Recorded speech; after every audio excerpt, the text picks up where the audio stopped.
تاسو په خدمت کې د غنی خان بابا یو نظم پیش کوم چې نوم یې د عزت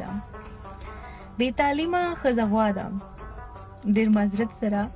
بې تعلیمه ښځه غوا ده خو که ټوله بې بها ده نه ورانېږي نه سمیږي بس یو شی یوه بلا ده خوله یې جرنده نه ودرېږي د چنچڼو مشغولا ده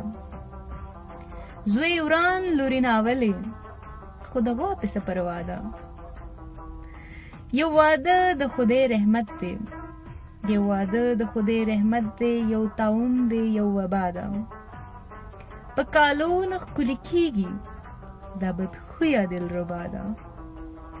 په ګیلو نه ستړي کېږي تل ویرونه د ګوګا ده فلانې داسې فلانې داسې دغه کار دغه سودا ده وی غنی مین په غوا دا دروغ دی که رښتیا